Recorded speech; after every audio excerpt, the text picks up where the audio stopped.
ममज्ञानतिमिरन्दस्य ज्ञानाञ्जनशलाकया चक्षुरुन्मिलितं येन तस्मै श्रीगुरुवे नमः। नमः ॐ विष्णुपादाय कृष्णपृष्ठाय भूतले श्रीमते भक्तिवेदान्तस्वामिनिति नामिने। नमस्ते सारस्वते देवे गौरवाणी प्रचारिणि निर्विशेष शून्यवादी पाश्चात्यदेशतारिणि। जय श्री कृष्ण चैतन्य प्रभु नित्यानंद श्री अद्वैत गदाधर श्रीवासादि गौरभक्तवृंद। हरे कृष्णा कृष्ण कृष्ण हरे हरे, हरे राम राम राम हरे हरे। मूकं करोति वाचालं पंगुं लंघयते गिरिं यत्कृपातमहं वन्दे श्रीगुरुदीनतारिणं परमानन्दमाधवं श्रीचैतन्य ईश्वरं। हरे कृष्ण। तो आप सभी का हार्दिक स्वागत है इस ऑनलाइन भगवद्गीता क्लास में। तो आशा करता हूँ आपका जन्माष्टमी और प्रभुपाद एपेंस डे प्रोग्राम बहुत अच्छे से आपने एंजॉय किया। भक्ति में वृद्धि करने वाले रहते, ये जो आध्यात्मिक प्रोग्राम रहते हैं, है ना। नॉर्मली हम हमारा बर्थडे मनाते लेकिन उससे आध्यात्मिक प्रगति नहीं होता हमारा, उल्टा शारीरिक चेतना बढ़ता है कि मैं शरीर हूँ, है ना, और मेरे शरीर का जन्म हो गया और हम उसको मना रहे हैं। लेकिन भगवान और भक्तों के जन्म, है ना, तो भगवान का जन्म हुआ जन्माष्टमी और जन्माष्टमी का नेक्स्ट दिन प्रभुपाद अपीयरेंस डे, प्रभुपाद जी का आविर्भाव, वो भक्तों का जन्म।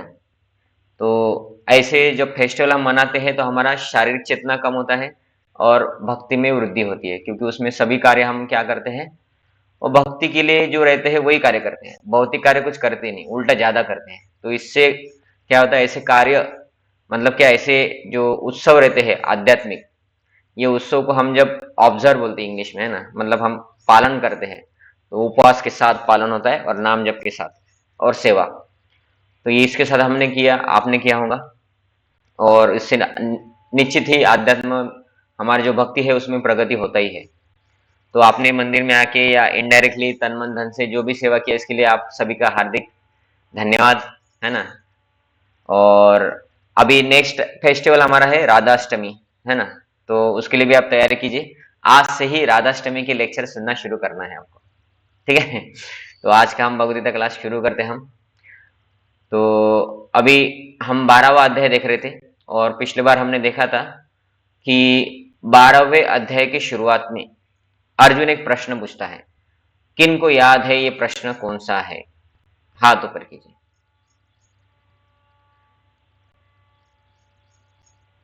उसके वजह से भगवान ये सब बोल रहे हैं। ठीक, मैं हिंट देता हूं कि उत्तर में भगवान उनको निराकार और साकार स्वरूप के बारे में बोलते हैं। तो प्रश्न अर्जुन, मेरा प्रश्न ये है कि अर्जुन ने भगवान से क्या प्रश्न किया?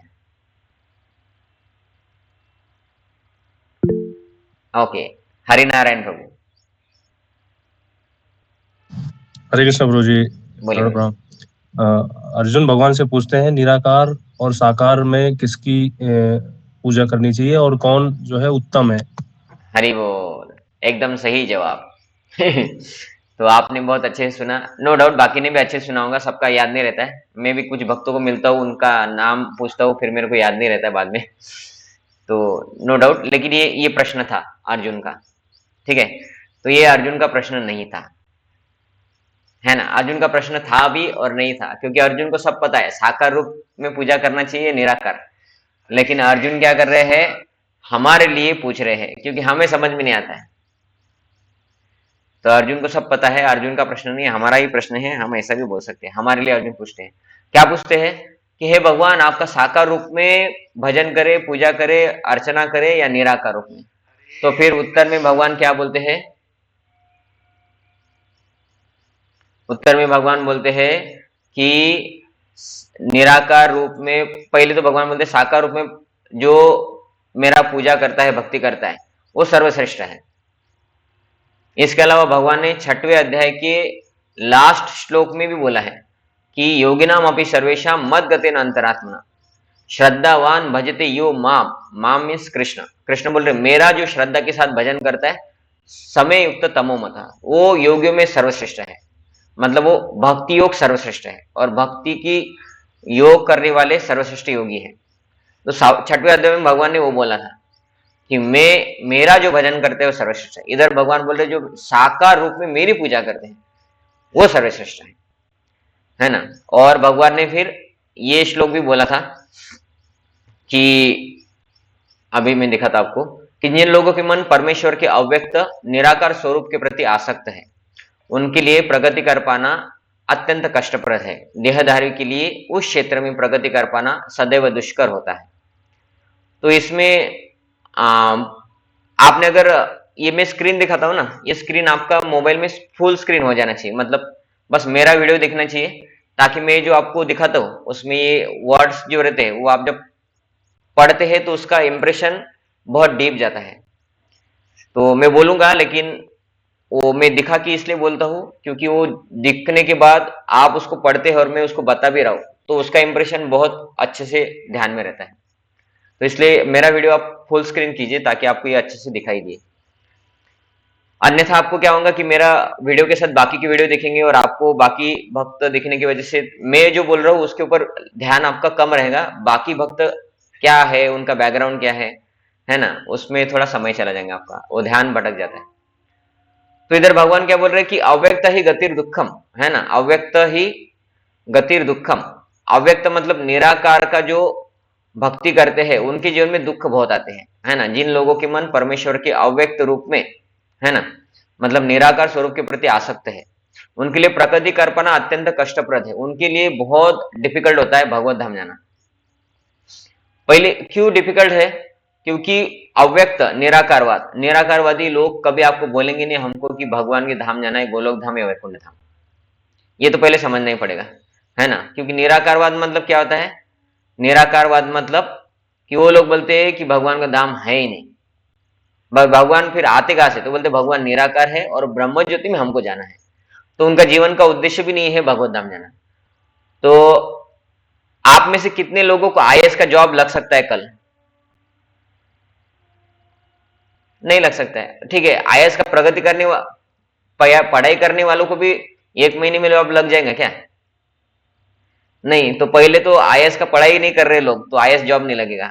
तो वैसे निराकारवादी लोग भगवत धाम जाने के लिए प्रयत्न नहीं कर रहे और उनको जाना ही नहीं है। उनका फिलोसॉफी की भगवत धाम है ही नहीं। उनका फिलोसॉफी क्या है कि भगवान का धाम मतलब निराकार ब्रह्म ज्योति, लेकिन ब्रह्म ज्योति के परे भगवान का धाम है। ब्रह्म संहिता में बोला है गोलोक एव निवसति अखिलात्म भूतो, कि भगवान कृष्ण जो स्वयं भगवान है ना, ईश्वर परम कृष्ण, वो परम कृष्ण है। ईश्वर परम ईश्वर है कृष्ण, और वो कहां पे रहते? बोलते गोलोक एव निवसति, वो गोलोक धाम में रहते हैं। तो फिर निराकारवाद बोलते कि ब्रह्म ज्योति है, ब्रह्म ज्योति के परे कुछ नहीं है, तो गलत हो गया। क्योंकि ब्रह्मा जी स्वयं जिन्होंने पूरा ब्रह्मांड बनाया, वो ब्रह्मा जी बोल रहे कि निराकार के परे है, भगवान का गोलोक धाम है, वैकुंठ धाम है।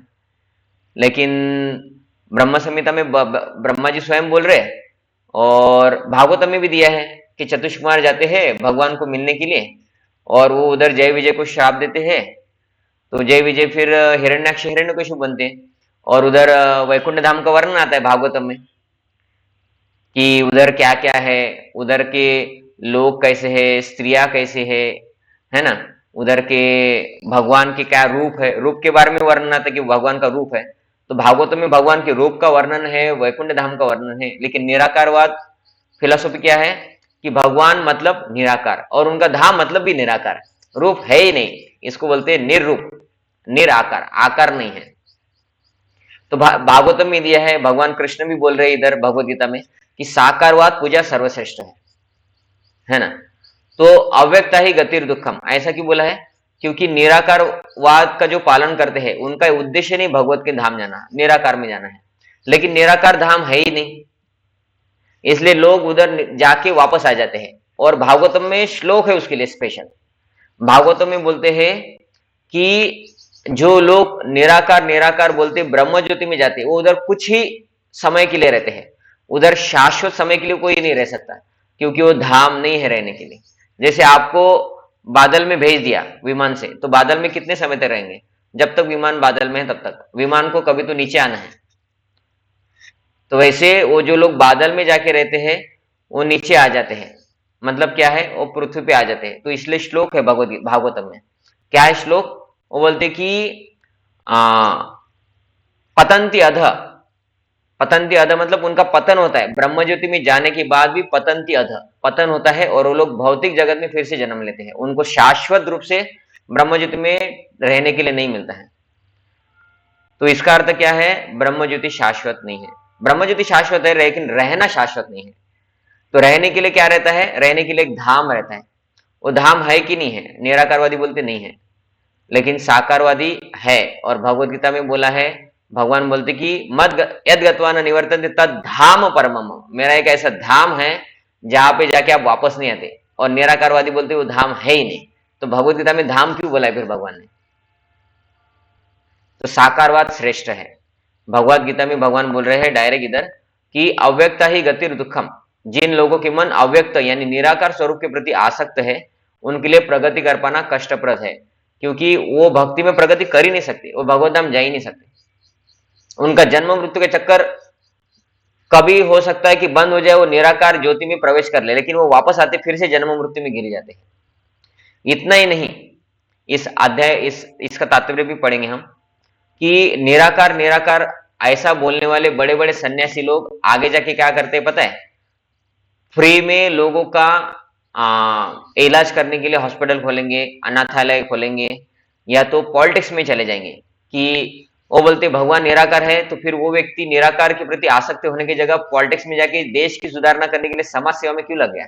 हॉस्पिटल खोल के समाज सेवा में क्यों लग गया? और गरीब लोगों का भी हमें भोजन खिलाना है, बस उतना ही समझ के समाज सेवा में क्यों चला गया? क्योंकि निराकार निराकार बोल के उनको भक्ति में आनंद नहीं आया, फिर से वो समाज सेवा में आनंद लूट ले। तो समाज सेवा भी भौतिक है, क्योंकि समाज क्या होता है? समाज भौतिक होता है। तो भगवान का भक्त बनना मतलब समाज सेवा करना नहीं है, ऐसा हम नहीं बोल रहे। हम बोल रहे जिनका उद्देश्य भगवत भक्ति है वो समाज सेवा में नहीं लगे। समाज सेवा में लगने वाले लोग अलग है। जैसे रास्ते पे कचरा होता है कि नहीं होता है? हम ही करते कचरा, बराबर है ना? तो भाई साफ किसको करना चाहिए? हमने करना चाहिए कि नहीं? समाज सेवा है कि नहीं? हम करेंगे समाज सेवा? हम करते कभी समाज सेवा? नहीं करते। तो हम भक्ति करते हैं, इसका अर्थ हम कचरा करेंगे ऐसा नहीं होता है, या हम समाज सेवा नहीं करेंगे ऐसे नहीं होता है। हम भी समाज सेवा करते हैं, लेकिन वो समाज सेवा में भक्ति इंक्लूड होता है। हम नगर में जाके हरिनाम करते हैं तो लोगों का पाप नष्ट होगा, और समाज का सेवा मतलब सबसे बड़ा समाज सेवा है उनको भक्ति देना। तो हम सबसे बड़ा समाज सेवा कर रहे हैं प्रचार कार्य करके। इतना बड़ा पेंडल डाल के हमने लाखों में खर्चा किया, लोगों को प्रसाद वितरण किया फ्री में, इतना सारा लोगों को भक्ति में लाने के लिए अट्रैक्टिव डायरामा बिठाए, फेस्टिवल्स किया, प्रसाद बांटा, इतना सारा, कितने सारे लाख हमारे चले गए इस जन्माष्टमी प्रोग्राम में, है ना? तो ये किस लिए किया हमने? ये समाज सेवा ही तो था, है ना? 25-30 लाख हमारा इसमें चला गया। लोगों को 3 दिन का फ्री प्रसाद, ये वो पेंडल, सब तरफ फैन, लाइटिंग, सामाजिक प्रोग्राम, डायरामा, सब में दर्शन, और इतने सारे भक्तों को हमने जोड़ा। कुछ लेबर थे, है ना? लेबर का सैलरी, इतने सारा कुछ खरीदा हमने, भाड़े से लाया। तो उसमें जो हमारा इतना सारा पैसा किस में गया? समाज सेवा में गया। लेकिन ये समस्या शाश्वत है। एक आदमी को आप कपड़ा दे दो, कल उसका कपड़ा फट जाएगा। एक आदमी को भक्ति दे दो, वो भक्ति कभी नष्ट नहीं होगी, क्योंकि उसका पाप नष्ट हो रहा है। जिस आदमी को आप भक्ति देंगे, सर्वश्रेष्ठ है समाज सेवा भक्ति। भक्ति देने की वजह से वो व्यक्ति जन्म मृत्यु के चक्कर से बंद हो जाएगा, उसका जन्म मृत्यु चक्कर बंद हो जाएगा, वो कभी गरीब नहीं बनेगा। भगवान ने प्रॉमिस किया है, जो मेरा भक्त बनेगा उसको मैं सुखी बनाऊंगा। सुचि नाम श्रीमताम ये है, उसको सुचि नाम ब्राह्मण या अच्छे भक्तों के घर में, और श्रीमताम श्रीमंत घरात जन्म देना, अमीर घर में जन्म देंगे। तो इसलिए हम लोगों को भक्ति दे रहे। अभी देखो, जिसके घर में भगवान शामिल हो जाए, जिसके हृदय में भगवान आ जाएगा, उसके घर से और उसके हृदय से गरीबी हट जाता है थोड़ा थोड़ा करके। लेकिन अगर कोई गरीब है, उसको आप आज खाना खिला दो, उसको दोपहर को खिलाना पड़ेगा, शाम को भी खिलाना पड़ेगा, उसका पाप नष्ट नहीं होगा, उसका गरीबी नष्ट नहीं होगा। तो सर्वश्रेष्ठ समाज सेवा क्या है? लोगों को भगवान से जोड़ना। तो हम तो समाज सेवा कर ही रहे हैं, लेकिन हम वैसा नहीं कर रहे कि भाई बस बांटो, कंबल बांटो। हम भी खिचड़ी बांटते हैं। हमारे मंदिर में रोज 300 लोगों को खिचड़ी बांटता है। हमारा एक अन्नामृत नाम का स्कीम है, आपको पता है कि नहीं पता नहीं। वो कितने सारे स्कूलों में जाके रोज, आप अगर इंडिया का कंट्रीब्यूशन देखेंगे तो 1 करोड़ से ज्यादा लोगों को खाना खिलाते हैं फ्री। कितना करोड़? 1 करोड़ से ज्यादा। उसमें स्कूल्स, कॉलेजेस, कॉलेजेस नहीं सॉरी स्कूल्स है, और मंदिरों में प्रसाद बंटता है, और जितने भी सेंटर्स है इस्कॉन के सेंटर्स उसमें प्रसाद बंटता है। इसके अलावा अलग अलग जगह जैसे हॉस्पिटल्स हो गए, तो आप अगर आप एम्स में जाके पूछिए, है ना, एम्स मिहान में है, उधर रोज हमारा फ्री में प्रसाद बंटता है। तो ऐसे अलग अलग जगह जाके अनाथालय, ऐसे बहुत सारे जगह जाके हम प्रसाद बांटते, दिन में 1 करोड़। तो हम भी समाज सेवा कर रहे हैं, नहीं कर रहे ऐसा नहीं है, लेकिन हम कंबल नहीं बांटे, है ना, हम फ्री में हॉस्पिटल नहीं बांधे हैं, क्योंकि वो करने से लोगों को भक्ति नहीं मिल रहा है। लेकिन हम प्रसाद सेवा समाज सेवा के रूप में क्यों करते हैं? क्योंकि वो भगवान को भोग लगाया है, वो खाएंगे तो उनका पाप नष्ट होगा, और जब पाप नष्ट होगा तो उनका गरीबी, उनका जो दुख है वो भी नष्ट होगा। तो हम भी समाज सेवा करते हैं। लेकिन निराकारवादी लोग क्या करते हैं, आगे जाके दूसरे तरीके के समाज सेवा में लग जाते हैं कि वो पॉलिटिशियन बनेंगे, बोलेंगे कि भी नहीं अभी करप्शन हटाएंगे। लेकिन आपको तो प्रभु जी ब्रह्मज्योति मिलियन होना था, नहीं, वो भी वो बाद में देखेंगे, पहले तो अभी करप्शन हटाना है। तो लोगों को जब तक भक्ति में लेने नहीं लाएंगे तब तक वो लोग करप्शन भी करेंगे, गलत काम करेंगे। भक्ति के अलावा लोगों के जीवन में सुधारना करने वाला कुछ नहीं है। वो बोलेंगे भक्ति नहीं देंगे उनको, कृष्ण का भक्ति नहीं देंगे। हम निराकार निराकार बोलेंगे, हमको भी निराकार में आनंद नहीं, इसलिए हम समाज सेवा में लग गए, आप भी समाज सेवा करो। और वो भी भौतिक में रहेंगे, हम भी भौतिक में रहेंगे। तो ये ऐसा हो जाता है, इसलिए भागवतम में श्लोक लिखा है पतंती अध। और आपने भी देखा होगा कि कुछ लोग सन्यासी बनते हैं, लाल कपड़े बनते हैं, लेकिन फिर बाद में समाज सेवा में उतरते हैं या देश सेवा में भी उतरते हैं कि हमको भी देश सेवा करना है। लेकिन आप तो सन्यासी है, तो आप तो भजन करो ना। आपका कोई शिष्य जो गृहस्थ है, उनको आप ऐसा ट्रेनिंग दो कि वो समाज सेवा में घुसे और देश का प्रगति आध्यात्म से करे, वो ठीक है ना। मतलब क्या है, उन लोगों को अभी निराकार निराकार बोल बोल के उनको आनंद नहीं आ रहा है, इसलिए वो सभी ये सब काम कर रहे हैं। अनाथालय में जाएंगे, उनको कुछ अनाथालय चलाएंगे, उन लोगों को बोलेंगे कि नहीं अनाथ बच्चे होते हैं, उनको पढ़ना लिखना चाहिए, इसलिए हम पैसा खर्चा करेंगे। लेकिन उनको भक्ति दो, वो भक्ति नहीं देंगे, है ना। तो ये लोगों के मन परमेश्वर में आसक्त है ही नहीं, वो निराकार में आसक्त हैं। तो उनके जीवन में क्या होता है, कष्ट। देहदारी के लिए उस क्षेत्र में प्रगति कर पाना सदैव दुष्कर है, मतलब वो भगवत धाम जल्दी नहीं जा सकते, उनके जीवन में बहुत कष्ट आता है। तो फिर वो भगवत धाम जाएंगे कि नहीं जाएंगे, और जाएंगे तो कब जाएंगे? तो इसके बारे में वर्णन आता है कि वो जाएंगे लेकिन अभी नहीं जा सकते, जब तक वो निराकार निराकार बनेंगे तब तक भगवत धाम नहीं जाएंगे। निराकार निराकार बोलने वाले लोग कुछ हद तक हमारे धर्म का पालन भी कर रहे हैं। जो नास्तिक है उनसे वो सर्वश्रेष्ठ है। आपको समझ में आ रहा है मैं क्या बोल रहा हूं? कि कोई नास्तिक है उससे अच्छा तो निराकारवादी फिर भी अच्छा है, क्योंकि वो गलत नहीं कर रहा है, वो नॉनवेज नहीं खा रहा है निराकारवादी। हालांकि वो भगवान को निराकार मानता है, लेकिन वो नास्तिक से बहुत अच्छा है, दूसरे धर्मों से बहुत अच्छा है। समझ में आ रहा को मैं क्या बोल रहा हूं?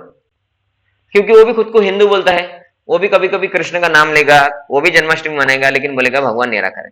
तो नास्तिक से तो अच्छा ही है, क्योंकि नास्तिक तो भगवान को पूरा नकारता है, वो निराकार को भी नहीं मानता है, भगवान है ही नहीं ऐसा बोलता है ना। और दूसरे धर्म तो शास्त्र के हिसाब से है ही नहीं, दूसरे धर्म शास्त्र के हिसाब से किधर है ही नहीं, क्योंकि दूसरे धर्म में तो एटलीस्ट कृष्ण को भगवान भी नहीं मानेंगे। निराकार लोग बोलेंगे भगवान का एक रूप है एटलीस्ट, लेकिन वो निराकार है, और उनका एक साकार रूप में कृष्ण भी है ऐसा भी मानेंगे। तो साकारवादी सर्वश्रेष्ठ है, उसके बाद निराकारवादी, लेकिन निराकारवादी नास्तिक से श्रेष्ठ है, नास्तिक से अच्छा ही है, क्योंकि नास्तिक तो भगवान को भी नहीं मानते हैं। तो इसलिए भगवान इधर देखिए अभी तात्पर्य में क्या बोलते हैं, आध्यात्मवादियों का समूह जो परमेश्वर के अचिंत्य अव्यक्त, सॉरी ठीक है अभी दिख रहा है, आध्यात्मवादियों का समूह जो परमेश्वर के अचिंत्य अव्यक्त निराकार स्वरूप के पद का अनुसरण करते हैं, ज्ञान योगी कहलाते हैं। मतलब उनको ज्ञानी या ज्ञान योगी बोलते हैं, और जो भगवान का भक्ति करते हैं उनको भक्ति योगी बोलते हैं, ठीक है। तो निराकारवादी मतलब ज्ञान योगी या ज्ञानी। तो जहां पे भी आप भगवत गीता में निराकारवादी है ये समझना है आपको, तो क्या क्या समझना पड़ेगा, जहां पे ज्ञानी आया है मतलब वो लोग निराकारवादी है। वो ज्ञान बहुत होगा उनके पास, इधर का कथा उधर का कथा, ये शास्त्र वो शास्त्र, लेकिन भगवान निराकार है, तो इसको बोलते हैं ज्ञानी। तो हम कौन है, भक्त योगी, भक्त, है ना। तो इसलिए एक श्लोक भी आता है कि कर्मकांड ज्ञानकांड केवल विषयर भांड, मतलब कर्मकांड, कर्मकांड मतलब जो आस्तिक है लेकिन अलग अलग देवी देवताओं को मानते हैं कि भाई गणपति के 10 दिन गणपति बिठाओ, 9 दिन देवी की पूजा करो, शंकर जी की पूजा करो, ये कृष्ण की जन्माष्टमी आ रही वो भी करो, है ना, रामनवमी आई वो भी करो, दशहरा आया वो भी करो। ये सब अलग अलग फेस्टिवल करने से हमारे पास बहुत पैसा रहेगा, अच्छा गोरा चिट्टा बीबी मिलेगा, पैसे वाला पति मिलेगा, है ना, अमीर घर में जन्म लेगा, स्वर्ग में जाएंगे। ये अलग अलग प्रकार के देवी देवता को पूजा करने के बाद हमारा भौतिक फायदा होगा, ये जो लोग सोचते हैं उनको बोलते हैं कर्मी या कर्मकांड। मतलब शास्त्र का उपयोग करके हम पैसा कमाएंगे, भौतिक सुख सुविधा को प्राप्त करेंगे, ये जिनका मेंटेलिटी है उनको बोलते हैं कर्मी, कर्मकांडी लोग। शास्त्र का पालन करेंगे लेकिन भौतिकता के लिए, उनको भगवत धाम नहीं जाना है, भक्ति भक्ति एक भगवान के ऊपर स्टिक नहीं रहना है। उनको क्या है, थोड़ा थोड़ा सबका करना है, और ताकि हमारे बैंक अकाउंट में पैसा दिखते रहे, 25 करोड़, 50 करोड़, 60 करोड़, वाह बढ़ रहा है। देखो हम भक्ति कर रहे हैं ना, गणपति का कर रहे हैं, इनका कर रहे हैं, सबका अलग अलग देव देवता का भक्ति करे तो हमारा अकाउंट का बैलेंस बढ़ रहा है। तो ये जो लोगों को लगता है उनको बोलते हैं कर्मी। दूसरे है ज्ञानी, जिनकी निराकारवादी, मैं अभी जो इनके बारे में बोला निराकार, वो बोलते हैं नहीं, जीवन में ये भौतिक प्राप्त होने से हम सुखी नहीं हो सकते, जीवन में आप सुखी तभी हो सकते हैं जब आप निराकार में जाके विलीन हो जाएंगे, उसको बोलते हैं ज्ञानी। और जो भक्त है वो क्या बोलते हैं कि भगवान कृष्ण का नाम जप करके उनकी सेवा करके हमें भगवान के धाम वैकुंठ या गोलोक वृंदावन जाना है, और फिर इस जन्म से मुक्ति होगा, इधर जन्म मृत्यु का चक्कर से मुक्ति हो जाएगा, उसको बोलते हैं भक्त। वो भगवान कृष्ण के भक्त रहते या विष्णु के भक्त रहते, है ना, उसको बोलते हैं वैष्णव। तो ये श्लोक है कर्मकांड ज्ञानकांड केवल विषय भांड, मतलब कर्मकांड जो शास्त्रों का पालन करते हैं पैसे के लिए, और ज्ञान कांड मतलब जो निराकारवाद का पालन करते हैं, वो दोनों भी विषयर भांड, दोनों भी विष के भांडे है। मराठी म्हणतो ना भांड्यामध्ये विष ठेवलं, विषाचे भांडे आहेत ते। तो शास्त्र इतना क्यों बोल रहे हैं? आप अगर तुकाराम महाराज का भी पढ़ेंगे ना, तुकाराम महाराज भी निराकारवाद को कभी पालन नहीं किया। तुकाराम महाराज बोलते ये सब ढोंगिरी है निराकारवाद। तुकाराम महाराज बोलते मेरे भगवान तो विठ्ठल है, जिनका साकार रूप है। कैसा साकार रूप है? तुकाराम महाराज क्या बोलते हैं? मकर कुंडले कंटी कौस्तुभ मणि, है ना। तो वो बोल रहे मेरा भगवान है विठ्ठल, जिनका एक आकार है और आकार में कान है और कानों में मकर के कुंडल है। ऐसा नहीं कि आकार भी नहीं है और दागिने नहीं। तुकाराम महाराज उनके दागिनों का भी वर्णन कर रहे हैं कि भगवान क्या ज्वेलरी पहनते हैं, कि मकर कुंडले, कि भगवान का आकार है, वो आकार में कान भी है और कान में भगवान दागिने भी पहनते हैं, आभूषण पहनते हैं, आभरण पहनते हैं, ज्वेलरी पहनते हैं। कंठी कौस्तुभ मणि, भगवान का आकार है और भगवान का कंठ भी है। निराकार को कंठ नहीं होता है, और वो कंठ में आभूषण क्या पहनते हैं? कौस्तुभ मणि पहनते हैं। और भगवान के हाथ है और कमर पे रखे हुए हैं भगवान ने, और वो राह देख रहे हैं कि कब लोग मेरे हरे कृष्ण महामंत्र का जाप करेंगे और मेरे भक्ति करके मेरे भगवत धाम आएंगे। उनका हाथ अजिंक्य प्रकाश लिखा है ना। तो मनोज कलाने प्रभु जी का हाथ जैसे कमर के ऊपर है, वैसे ही उनका हाथ भी कमर के ऊपर है भगवान का। तो भगवान का एक रूप है, आकार है, तुकाराम महाराज भी बोल के गए। और वही लोग देखो, तुकाराम महाराज सबसे बड़े श्रेष्ठ उदाहरण है, भगवत धाम चले गए। बाकी भगवान ने प्रूव करके देखा कि निराकारवादी के भगवत धाम नहीं गया करके, है ना। तो इसलिए कर्मकांड ज्ञानकांड केवल विषय भान। तो जो ज्ञानी है, निराकारवाद का पालन करते उसको ज्ञानी बोला जाता है। और जो व्यक्ति भगवान की भक्ति में रत रहकर पूर्ण कृष्ण भावनामृत में रहते हैं, वे भक्ति योगी कहलाते हैं। मतलब हम सब जो हरे कृष्ण महामंत्र का जप करते हैं, कृष्ण भगवान को मानते हैं, नो डाउट हम राम जी को भी मानते हैं, हमारे भी राम मंदिर है। आपको पता है कि नहीं? इस्कॉन नागपुर राम मंदिर बांध रहे हैं, है ना। आप जुहू में जाएंगे तो उधर राम है, कानपुर में जाएंगे तो राम है ना। ऐसे मुंबई में 2-3 मंदिरों में राम लक्ष्मण सीता हनुमान जी का मंदिर है, कानपुर में है, ऐसे अलग अलग फॉरेन में भी है, अलग अलग जगह है, अयोध्या में है, वाराणसी में है, ऐसे अलग अलग जगह राम मंदिर है हमारे।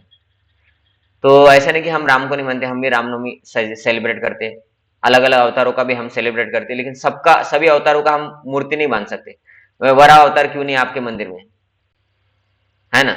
नरसिम्हा अवतार है, ठीक है, नरसिम्हा अवतार, लेकिन नरसिम्हा अवतार भी सभी जगह नहीं है हमारा, है ना? एक दिल्ली में है, एक मायापुर में है, और बस उतना दो पता है मुझे। तो नरसिम्हा भगवान का भी विग्रह नहीं है, लेकिन हम नरसिम्हा भगवान का तो रोज आरती करते हैं।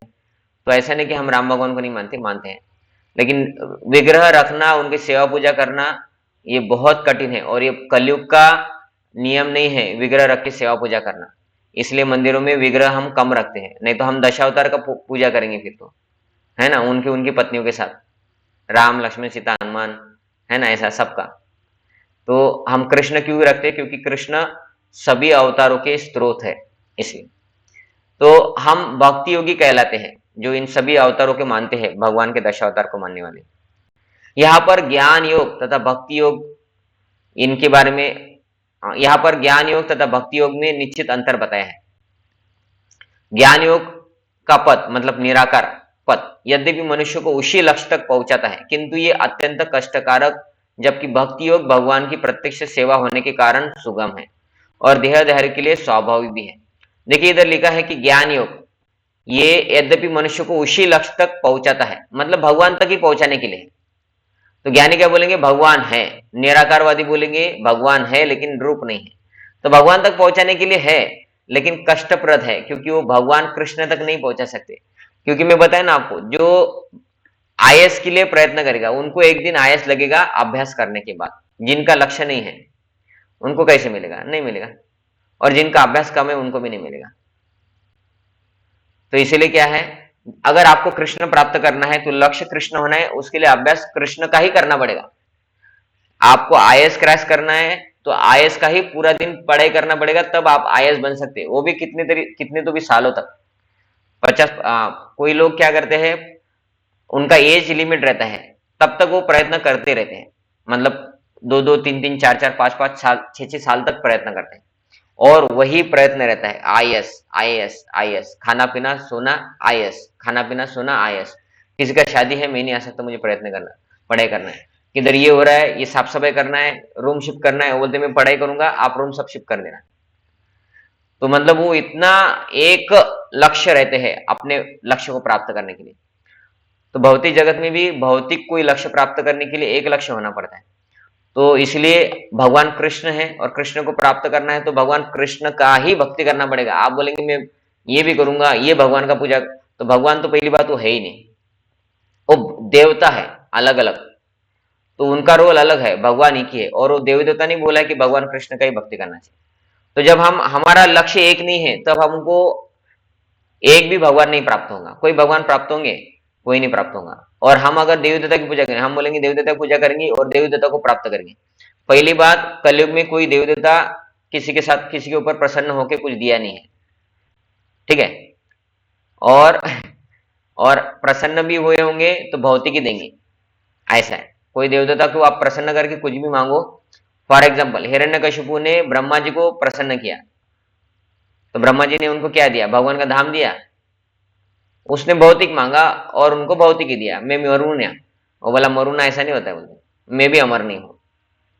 तो बोलते ठीक है, अंदर ना मरू, बाहर ना मरू, ये ना मरू, वो मारू नहीं, है ना, मनुष्य न मारे, फिर भी मर गया ना। तो सब कुछ प्राप्त होने के बाद भी जन्म मृत्यु का चक्कर बना रहता है ना। तो इसलिए भगवान कृष्ण को प्राप्त करने के लिए भगवान कृष्ण का ही बहुत तीव्रता से भक्ति करना पड़ेगा। तो ज्ञान योग भी भगवान की तरफ जाने के लिए बोलता है, लेकिन वो तीव्रता नहीं उसमें, क्योंकि भगवान का रूप नहीं है ना। तो किंतु कष्टप्रद है। क्यों कष्टप्रद है? क्योंकि उनका भगवान के बारे में वर्णन नहीं है। ज्ञान योग मतलब निराकारवादी क्या बोलते पता है क्या? निराकारवादी बोलते हैं देखो भगवान निराकार है, और वो निराकार को प्राप्त होने के लिए आप 5 में से किसी का भी पूजा करो। विष्णु का करो, शंकर का करो, दुर्गा देवी का करो, उनके पुत्र गणपति का करो, या सूर्यदेव की पूजा करो। 5, विष्णु, शंकर, दुर्गा, गणपति, सूर्य, इन 5 में से किसी का भी पूजा करो आप। आखिरी में आप वो जो भगवान है निराकार उसमें जाएंगे। तो आप बताइए, 5 अलग अलग देवी देवता का पूजा करेंगे तो 5 ही देवी देवता आपको कहां पे लेके जाएंगे? किधर भी नहीं लेके जाएंगे। वो बोलेंगे ये हमारा भक्त है ही नहीं। बराबर है ना। तो आपको किसी एक जगह पे स्थिर होना पड़ेगा और वो भगवान होना चाहिए शास्त्रों के हिसाब से। तो इसमें विष्णु भगवान है ना।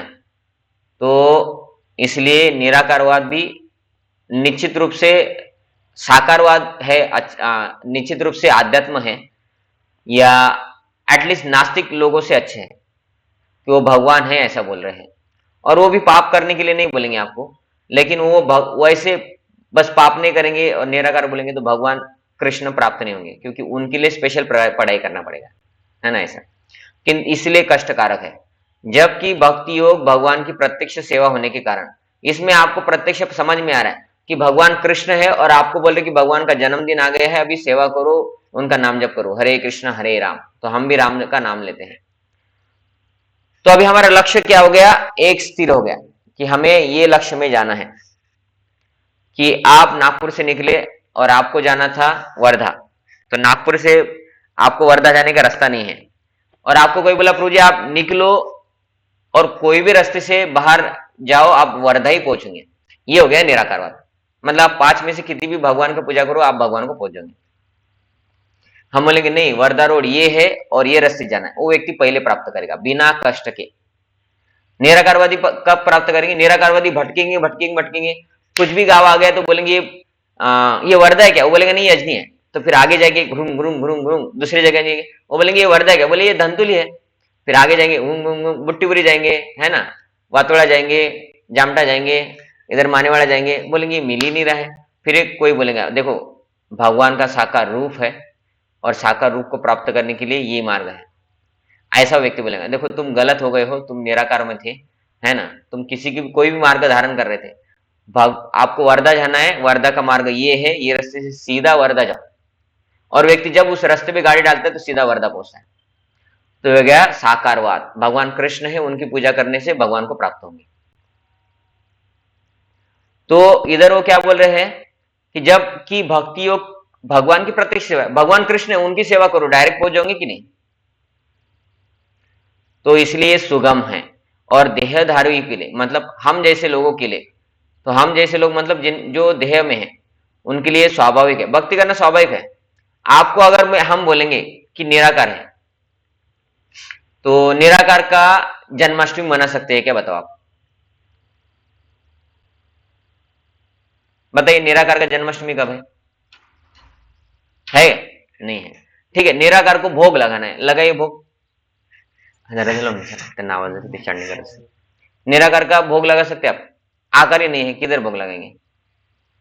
ठीक है, आपको निराकार का सेवा करना है, अभी निराकार का सेवा कीजिए।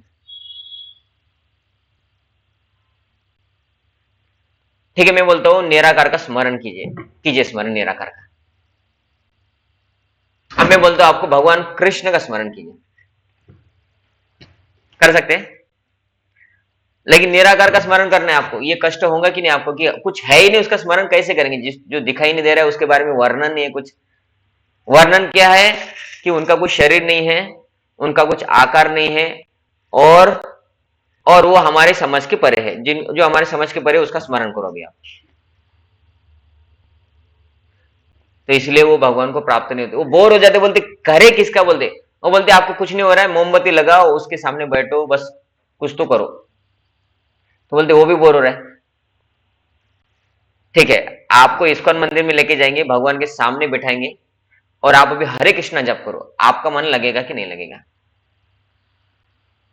तो आप उस भगवान कृष्ण की साकार रूप का सेवा करेंगे, पूजा करेंगे, जन्माष्टमी जैसा फेस्टिवल मनाएंगे, उनको हार चढ़ाएंगे, भोग लगाएंगे, तो उस व्यक्ति को, उस भगवान कृष्ण को आप जल्दी प्राप्त कर सकते हैं। यह है साकारवाद।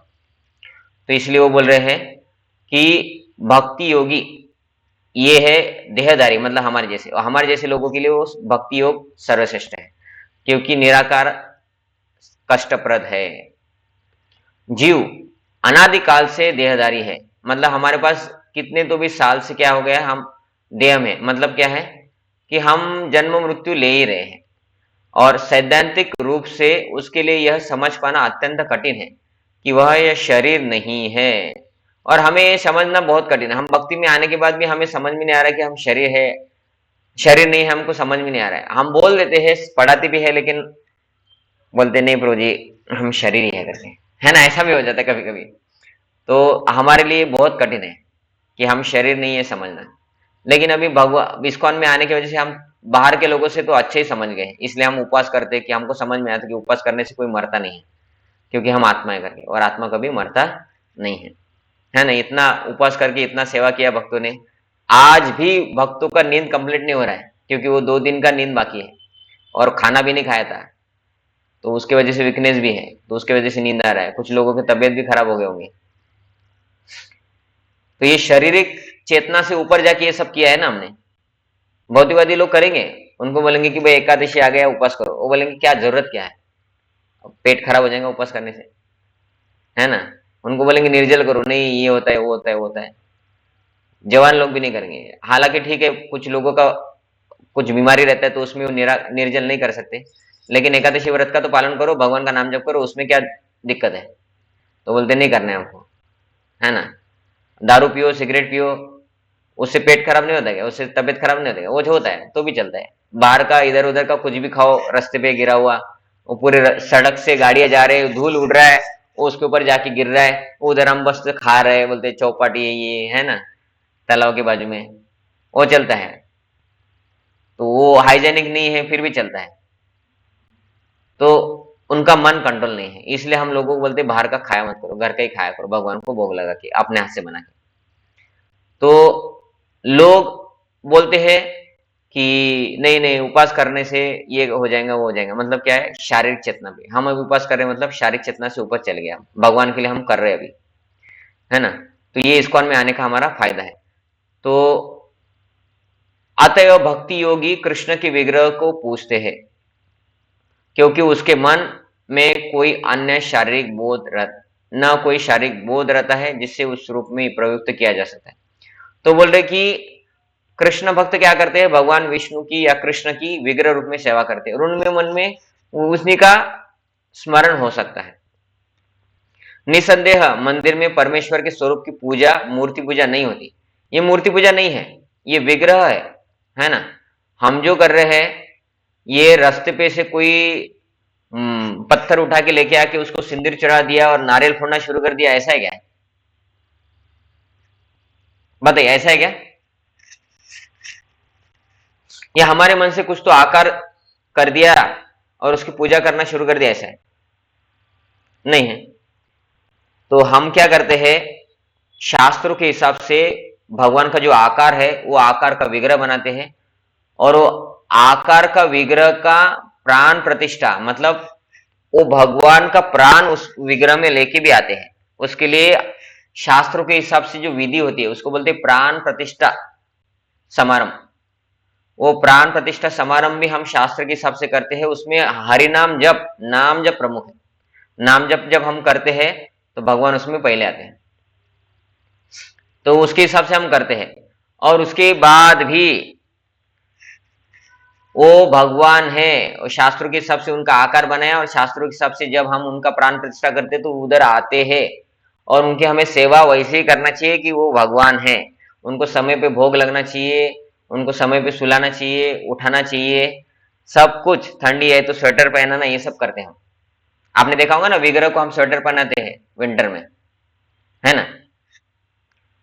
तो इनको विग्रह बोला जाता है क्योंकि भगवान उसके अंदर है। और मूर्ति किसको बोला जाता है, कि समझिए कि मैं मर गया और मैं बन गया कुत्ता, और आप मेरा मूर्ति बनाएंगे, रास्ते पे किधर रखेंगे और बोलेंगे कि ये बलराम का मूर्ति, और बलराम ने बहुत बड़ा समाज सेवा किया था, ये किया वो किया, है ना, नागपुर में रास्ते बांधे, है ना, देश को स्वतंत्र दिया, इसलिए बहुत बड़ा अच्छा व्यक्ति है, इसलिए उनका मूर्ति बांधा। तो मेरे मूर्ति को आप अगर भोग लगाएंगे तो मैं दूसरे जन्म में कुत्ता हूं, मेरा पेट भरेगा क्या? नहीं भरेगा। तो सामान्य व्यक्तियों का मूर्ति रहता है, वो व्यक्ति देश के लिए कुछ कार्य करेगा, उसका हम मूर्ति बनाते हैं। या कुछ व्यक्ति रहता है, वो मर जाता है और घर वाले उनका मूर्ति बनाते हैं,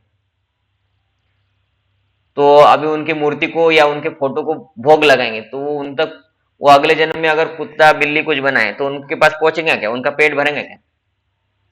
नहीं भरेगा। तो उनको मूर्ति बोलते हैं, क्योंकि वो मूर्ति में वो व्यक्ति नहीं है, उसको बोलते हैं मूर्ति। विग्रह क्या होता है? भगवान का विग्रह, वो मूर्ति में भगवान है, इसका अर्थ वो विग्रह हो गया। अभी उनको भोग लगाओ तो वो भगवान खाते भी हैं। उनको आप प्रार्थना करो तो प्रार्थना आपका सफल होता है ना। खाते हैं वो हमको दिखता नहीं है, लेकिन एक तरीके से हमको समझ में आता है कि जब विग्रह को भोग लगा के खाया तो हमारी बुद्धि सुधरने लगी है, इसका अर्थ विग्रह ने खाया है। नहीं खाया है, वो अगर निर्जीव मूर्ति है तो उसके सामने रखने से फायदा नहीं होना चाहिए, बराबर है ना। तो इसका अर्थ विग्रह ने खाया है, तब जाके लोगों को जीवन में वो प्रसाद खाने से फायदा हो रहा है। नहीं तो लोगों के जीवन में इतना फायदा क्यों हो रहा है प्रसाद खाने से? क्योंकि भगवान खा रहे हैं, हमको नहीं दिख रहा है लेकिन भगवान खा रहे हैं। दूसरी बात, उनको जब हम प्रार्थना करते हैं तो प्रार्थना के हिसाब से बहुत कुछ चीजें हमारे जीवन में घटता है, होता भी है। इसका अर्थ भगवान है उसमें। अगर वो विग्रह को प्रार्थना करने से वो नहीं होता है तो उसके अंदर भगवान नहीं है, और हो रहा है मतलब भगवान है ना। तो ये भगवान होने की उसमें प्रूफ्स हैं। तो निसंदेह मंदिर में स्वरूप परमेश्वर की स्वरूप की पूजा मूर्ति पूजा नहीं है। वैदिक साहित्य में साक्ष्य मिलता है कि पूजा सगुण और निर्गुण हो सकती है। मंदिर में विग्रह पूजा सगुण पूजा है, क्योंकि भगवान को भौतिक गुणों के द्वारा प्रदर्शित किया जाता है। लेकिन भगवान के स्वरूप को चाहे पत्थर, लकड़ी या तैल चित्र मतलब पेंटिंग जैसे भौतिक गुणों द्वारा क्यों न अभिव्यक्त किया जाए, वह वास्तव में भौतिक नहीं है। मतलब भगवान का मूर्ति बनाएंगे आप पत्थर का, तो हमारे विग्रह जो है, तो विग्रह अभी पत्थर के है ऐसा हम बोलते हैं, मार्बल के हैं, लेकिन उसमें भगवान आ गए हैं, अभी वो भगवान ही है, वो पत्थर नहीं रह गया मार्बल। जिसके ऊपर हम चलते हैं, घर में मार्बल लगाया है, वो मार्बल और मंदिर में जो पत्थर है राधा कृष्ण का मूर्ति बना है उससे, वो सेम है क्या? अभी नहीं है। तो हालांकि लकड़ी के भगवान बनते हैं, जैसे जगन्नाथ सुभद्रा, जगन्नाथ बलदेव सुभद्रा हम लकड़ी बनाते हैं, है ना। और मार्बल में हम राधा कृष्ण बनाते हैं, बाकी भी बनाते हैं। और फोटो, तैल चित्र, फोटो भी रहता है, पेंटिंग, तो पेंटिंग भी हम अलग अलग भगवान के फोटो लगाते हैं। तो वो घर में जो फोटो लगाते हैं वो भी भगवान ही है। तो उनका तो स्थापना नहीं हुआ प्रभु जी, तो भगवान हमारी प्रार्थनाओं के हिसाब से रेसिप्रोकेट करते हैं उनके फोटो से भी।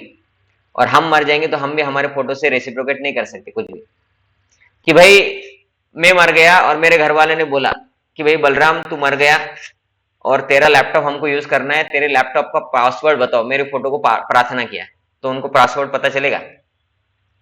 नहीं पता चलेगा है ना। तो वो नहीं कर सकता कुछ।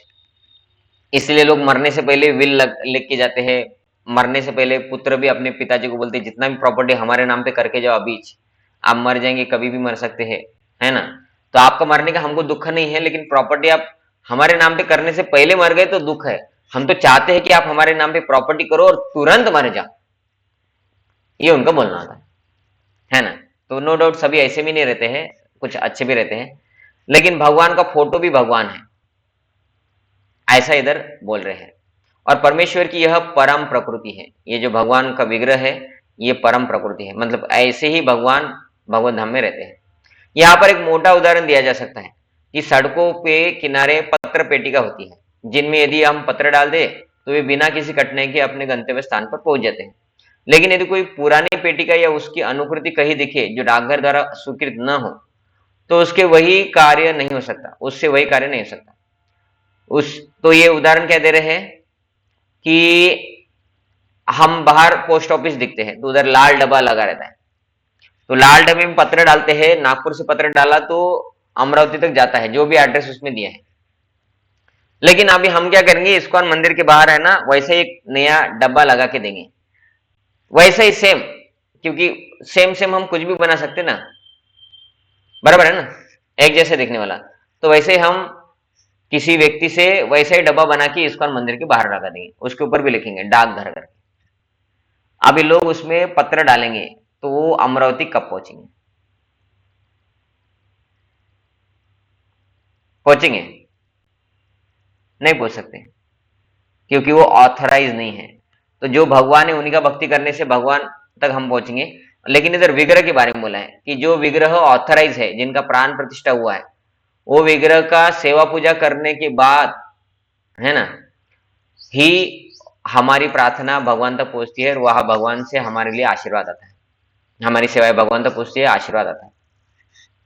तो ये बताने के लिए उदाहरण दे रहे हैं कि कोई भी डाकघर जैसा दिखने वाला डब्बा डाकघर का डब्बा नहीं रहता है, वैसे कोई भी विग्रह इधर उधर रास्ते पे लोग किसी को किसी भी पत्थर को अगर कुछ रंग लगा के बोलेंगे कि ये भी भगवान है, उससे वो भगवान नहीं हो जाते। ठीक है, तो हम भी ये क्या बोलते हैं इसको, अंधश्रद्धा फैलाने के लिए नहीं है कि रास्ते पे पड़े हुए किसी पत्थर को भगवान मान लो। हम बोल रहे जो ऑथराइज प्रामाणिक शास्त्रों की विधि से जिनका स्थापना हुआ है उन्हीं को हम मानते हैं। तो डाकघर जैसा दिखने वाला किसी भी पोस्ट ऑफिस वाला डब्बा जैसे दिखने वाले डब्बे में हम पत्र डालेंगे तो भगवान अपने ग्रह की अर्चा पूजा करते हैं जो शास्त्र के हिसाब से है और शास्त्रों के हिसाब से उनका स्थापना किया है, तो वो भगवान है और भगवान तक हमारी प्रार्थना पहुंचती है। और भगवान सर्वशक्तिमान है, अतएव अर्च विग्रह रूप में अपने अवतार से भक्त की सेवाएं स्वीकार कर सकते हैं, जिससे बद्ध जीवन वाले मनुष्य को सुविधा हो। और हमें भगवान के धाम में जाके भगवान का सेवा करना है, वो बहुत कठिन है। इसलिए भगवान क्या करते हैं, इधर विग्रह रूप में आते हैं कि भाई ठीक है, मेरा धाम बहुत दूर है और वहां तक आने के लिए तुमको बहुत साल लगेंगे, तो मैं विग्रह रूप में इधर आता हूं, तुम अभी मेरी सेवा करो अच्छे से। इसलिए हमें मंदिर में जो विग्रह रहते हैं उसके लिए बहुत सेवा करना चाहिए, अलग अलग तन मन धन से। और हमारे घर में हालांकि विग्रह हम रखते हैं लेकिन विग्रह नहीं रखना चाहिए। ठीक है, घर में आगे अगर किसी ने लड्डू गोपाल रखे हैं तो चल जाए, लेकिन फिर क्या होता है, राधा कृष्ण लाएंगे और उनकी हम सेवा वैसे नहीं करते हैं, क्योंकि राधा कृष्ण की सेवा नॉर्मल नहीं है। लड्डू गोपाल तो फिर भी बच्चे हैं, कैसा भी सेवा कर ले तो चलेगा, तो हमें भोग लगा नहीं है। तो घर में लड्डू गोपाल आपने रखे हैं तो ठीक है, नहीं लाए तो लड्डू गोपाल नहीं लाए तो भी चलेगा, फोटो रख के सेवा करना चाहिए। लेकिन विग्रह जो स्थापित विग्रह है गुरु के, जिनसे हमने दीक्षा लिया या जिनसे हमें दीक्षा लेना है, वो जो मंदिर के विग्रह है, वो मंदिर का विग्रह का सेवा जाके हमें करना चाहिए। और एटलीस्ट अलग अलग जैसे तन से सेवा कर सकते कुछ लोग आके, लेकिन उनको डायरेक्ट मंदिर में प्रवेश नहीं मिलता है, तो अलग अलग प्रकार से सेवा तन से कर सकते हैं, मन से कर सकते हैं। कुछ आप मैनेजमेंट में घुस सकते हैं, है ना, आइडियाज दे सकते हैं। कुछ आपके कॉन्टेक्ट्स होंगे, वहां से उन लोगों को भक्त बना सकते हैं, उनसे फंड कलेक्शन कर सकते हैं। और धन से आप भी स्वयं धन से दे सकते हैं। तो धन तो देना ही है क्योंकि आप वो हमारे पास रहता है। तो तन कभी कभी देना ही चाहिए क्योंकि हर रोज हमें छुट्टी नहीं है तो। और मन वो भी लगाना चाहिए क्योंकि उतना समय हमारे पास रहता है। कुछ अगर हमारे पास आइडिया है, कुछ लोगों को हम जोड़ सकते हैं, प्रचार कर सकते हैं, तो उन लोगों को मंदिर से जोड़ना चाहिए। तो ऐसे भगवान सेवा ये स्वीकार हो जाए हमारी भगवान को, इसलिए भगवान विग्रह रूप में आए हैं और विग्रह का सेवा में करना चाहिए। तो इस प्रकार भक्त को भगवान के पास धीरे धीरे सीधे और तुरंत ही पहुंचने में कोई कठिनाई नहीं होती है। विग्रह का सेवा करने की वजह से वो आसानी से भगवान तक पहुंचता है। लेकिन जो लोग आध्यात्मिक साक्षात्कार के लिए निराकार विधि का अनुसरण करते हैं, उनके लिए यह मार्ग कठिन है, क्योंकि विग्रह नहीं है। अभी वो करेंगे क्या, भोग कहाँ लगाएंगे, है ना। तो जिनका उद्देश्य सही है और वो उद्देश्य वाले लोग, अभी निराकारवादी लोग भी मंदिर बांधते हैं, वो भी विग्रह रखते हैं, लेकिन वो बोलते भगवान निराकार है, तो उससे भी उनको फायदा नहीं होता है। निराकारवादी लोग भी विग्रह बनाते हैं, विग्रह को मानते हैं, लेकिन वो बोलते ये शाश्वत नहीं है। तो हमारा मानना ये है, भक्ति मूर्ति लगा के उनका स्थापना करने से उनका आप सेवा भी करेंगे, फिर भी वो विग्रह को नहीं मानेंगे तो भी नहीं होता है। क्योंकि कुछ निराकारवादी लोग हैं, वो विग्रह भी रखते हैं, वो शंकर जी का रखेंगे या विठल रुक्मिणी रखेंगे, कृष्ण का भी रखेंगे, लेकिन बोलेंगे भगवान निराकार है। तो जिनका उद्देश्य आईएएस बनना नहीं है, वो आईएएस नहीं बन सकते। वैसे जिनका उद्देश्य भगवत धाम जाना नहीं है, और भगवत धाम भगवान का विग्रह रख के उनका सेवा करके भी नहीं जाएंगे, क्योंकि उनका उद्देश्य है ही नहीं, तो भगवान उनकी इच्छा पूरी करेंगे ना, ऐसा है। तो इसलिए भक्ति योगी मतलब हमारा उद्देश्य बहुत क्लियर होना चाहिए कि भगवान कृष्ण है, उनका धाम है, क्योंकि भगवद गीता में बोला है तद्धाम परमम, भागवत में बोला है, उनका वर्णन आया है, ब्रह्म संहिता में भी बोला है, वर्णन आया है, ऐसे अलग अलग शास्त्रों में वर्णन आया है और बोला है। इस प्रकार भक्त को भगवान के पास सीधे और तुरंत ही है ना, तुरंत ही पहुंचने में कोई कठिनाई नहीं होती। लेकिन निराकारवाद में कठिन है। निराकारवाद के बारे में क्या है, उन्हें सॉरी उन्हें उपनिषद जैसे वैदिक साहित्य के माध्यम से अव्यक्त स्वरूप को समझना होता है। उन्हें भाषा सीखनी होती है, इंद्रियातीत अनुभूतियों को समझना होता है। इंद्रिय अतीत मतलब इंद्रियों से परे, आपको दिख नहीं रहा है लेकिन आपको उनका स्मरण कर रहा है ना, कभी देखा भी नहीं है, उसका स्मरण कैसे करना है, बहुत कठिन है, लेकिन करो, लेकिन उनके पास पहुंचना है। लेकिन हमको जाना ही नहीं, उन्हीं के पास जाना है। जन्म मृत्यु से बाहर निकलना है तो उनके पास जाना है, लेकिन उनके पास जाने के लिए हमको कोई आसक्ति तो है ही नहीं, नहीं फिर भी उनके पास जाना है। जन्म मृत्यु बंद करना है कि नहीं करना है, तो ऐसा वो हो जाता है। लेकिन हम भगवान कृष्ण को देखते हैं, इतना सुंदर रूप, इतनी सुंदर उनके लीलाएं, तो हम उनसे आसक्त हो जाते हैं। और ऐसे भगवान का सेवा करना है, पूजा करना है, तो हम उनको प्रति आसक्ति निर्माण कर सकते हैं आसानी से, इसलिए उनके पास आसानी से जा सकते हैं। निराकारवाद क्या है, इंद्रियों के परे है, उनके पास उनके लिए आसक्ति तैयार करना है, जो देखा नहीं, जिनको समझ नहीं सकती, उनके लिए आसक्ति, इसलिए वो बहुत कठिन हो जाता है निराकारवाद। इंद्रियों के परे जो अनुभव है उसको आप अनुभव करो। अरे अनुभव कैसे करें, अभी तक अनुभव है ही नहीं, लेकिन करो। लेकिन यह सब एक सामान्य व्यक्ति के लिए सुगम नहीं है ना, समझ पाना बहुत कठिन है ये सब। कृष्ण भावनामृत में भक्तिरत मनुष्य मात्र गुरु के पद प्रदर्शन द्वारा, मात्र अर्च विग्रह के नियमित नमस्कार द्वारा, मात्र भगवान की महिमा के द्वारा, एक मिनट, तो कृष्ण भावन में भक्ति मनुष्य मात्र गुरु के पद प्रदर्शन द्वारा, मात्र अर्च विग्रह के नियमित नमस्कार द्वारा, मात्र भगवान की महिमा के श्रवण द्वारा, है ना, मतलब भगवान का कथा सुन के, तथा मात्र भगवान पर चढ़े गए उच्चिष्ट भोजन को खाने से, मतलब भगवान का प्रसाद खाने से सरलता से समझ लेता है, भगवान को समझता है, इसलिए हम प्रसाद बांटते सभी लोग। इसमें तनिक भी संदेह नहीं कि निर्विशेषवादी व्यर्थ ही कष्टप्रद कष्टकारक पद का ग्रहण करते हैं, जिसमें अंततः परम सत्य का साक्षात्कार संदिग्ध मतलब संशय रहित बना रहता है। पाप तो होंगे कि नहीं होंगे यार, निराकार निराकार बोल बोल के।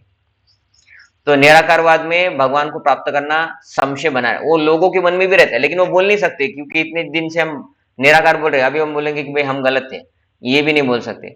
उनको लगता है यार साकारवादी लोग कितना अच्छा, इतना जन्माष्टमी मनाया, इतना प्रसाद बांटा, इतना अच्छे अच्छे ड्रामा ये वो सेवा किया, कितना आनंद आ रहा था लोगों को, 2-3 दिन लोग एकदम आनंद से थे, है ना। और हम निराकार निराकार बोल रहे थे, उधर मन भी नहीं लग रहा था, कुछ नहीं, ऐसा लग रहा था इस्कॉन मंदिर में जाए, साकारवादी भगवान कृष्ण का इतना अच्छे से भक्ति हो सकता है, भक्ति करें, लेकिन हम अभी निराकार में फंसे हैं, और उधर जाएंगे तो लोगों को लगेगा अब ये पहले निराकार, इसलिए वो फिर आते ही नहीं थे।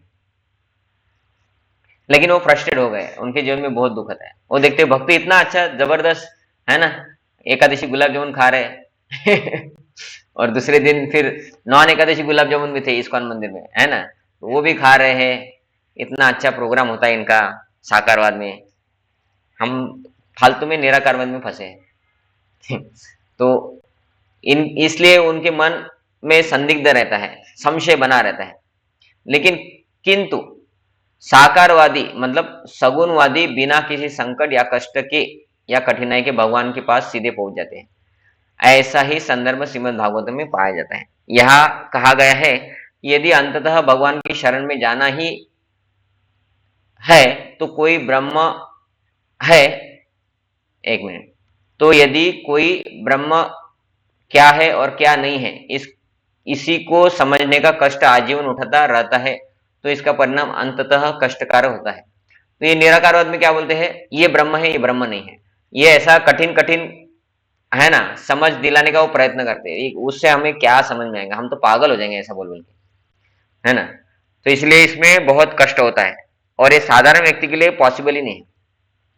अतः यहाँ पर उपदेश दिया गया है कि इस आत्म साक्षात्कार के इस कष्टप्रद मार्गों को ग्रहण नहीं करना चाहिए, मतलब निराकारवादी को नहीं करना चाहिए। जीव शाश्वत रूप से एक व्यष्टि आत्मा है, और यदि वह आध्यात्मिक पूर्ण में तदाकार होना चाहता है, तो वह अपनी मूल प्रकृति के शाश्वत तथा ज्ञेय पक्षों का साक्षात्कार तो कर सकता है, लेकिन आनंदमय अंशों को प्राप्त नहीं कर पाता। तो इधर क्या बोला जाता है कि निराकारवादी लोग क्या बोलते हैं, हमें ब्रह्म जगत में जाना है। उधर जाके क्या करेंगे, उधर आपको करने के लिए कुछ नहीं है, बस निराकार मतलब क्या है, सब तरफ धुआं धुआं है और आपको उसमें बैठना है, ठीक है, बैठना है तो करना क्या है? करना कुछ नहीं है, आप निराकार में चले गए, अभी आपका जन्म मृत्यु नहीं होगा, ऐसे रहना है। करना क्या है? लेकिन करना कुछ नहीं है, तो वो तो बोर हो जाएंगे फिर, आनंद है ही नहीं, शाश्वत हो गया कि भाई जन्म मृत्यु नहीं है, अभी शाश्वत हो गया। लेकिन आनंद कहाँ है? तो आनंद का अनुभव रहता है। आनंद कहाँ होता है? जब भगवान का सेवा करते हैं, किसी का तो सेवा करना पड़ता है, तब आनंद आता है। तो इसलिए वो बोल रहे हैं कि उसमें क्या है, वो शाश्वत हो जाता है, मतलब उसका जन्म मृत्यु बंद हो गया। और चित, चित मतलब ज्ञान भी मिल गया उसको कि भाई हम आत्मा है, लेकिन आनंदमय अंश को प्राप्त नहीं कर पाते। आनंद उधर है ही नहीं, उधर भगवान नहीं, भगवान का सेवा नहीं, तो आनंद कहां से प्राप्त करेंगे, है ना? तो इसलिए क्या होता है, उनका पतन हो जाता है। ऐसे जगह हम रहना नहीं चाहते कभी, है ना?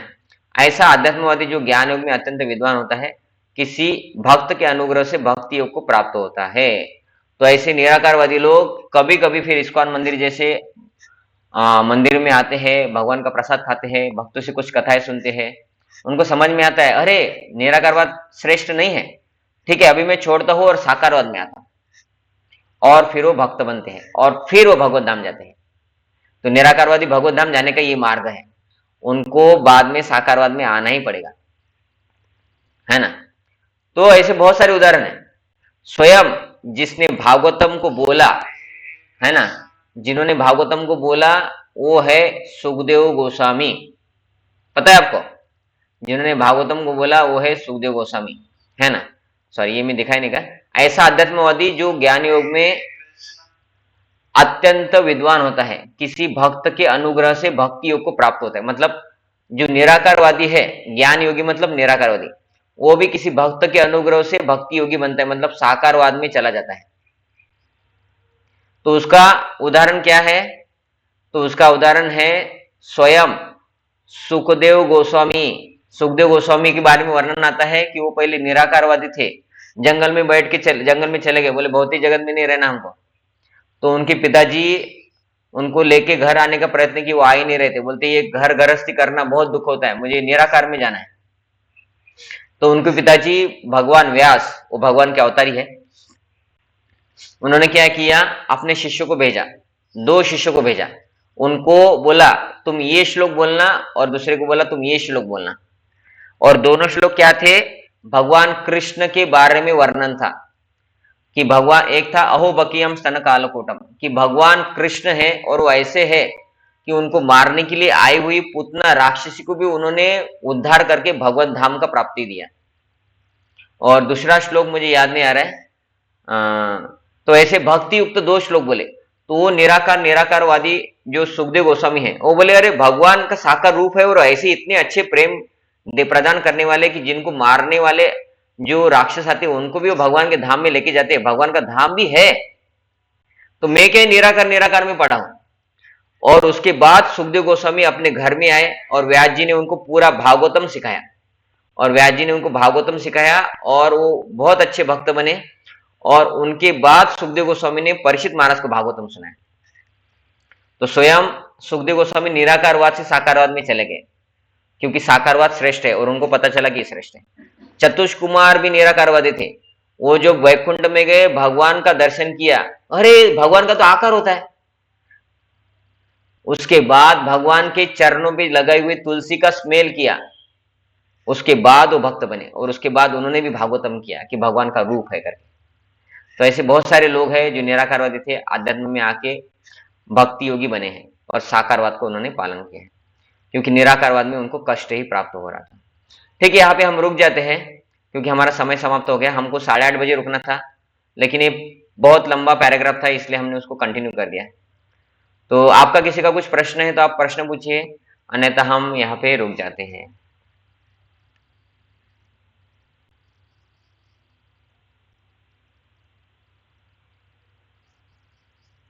ठीक है, तो प्रश्न तो रुक जाते। आधा घंटा करना था हमें, मैं मैसेज भी लाता, लेकिन ये तात्पर्य कंप्लीट करना पड़ता है हमें, नहीं तो फिर आधा फिर बाद में आपको याद भी नहीं आएगा, क्योंकि तात्पर्य का एक ट्यून रहता है, थीम रहता है, और थीम के हिसाब से तात्पर्य में रहता है। तो आज मायावाद खंडन थीम था ऐसा। ठीक है, धन्यवाद आप सभी ने ज्वाइन किया। तो अभी मिलेंगे अगले मंगलवार को, ठीक है। हरे कृष्णा। भगवद गीता यथारूप की जय। जगत गुरु स्वामी शिल प्रभुपाद की जय। निताय गौर जय प्रेमानंदे। हरि हरि बोल। हरि हरे कृष्ण। बोल, हरे कृष्णा प्रभु। धन्यवाद। हरे कृष्ण। हरि हरि बोल।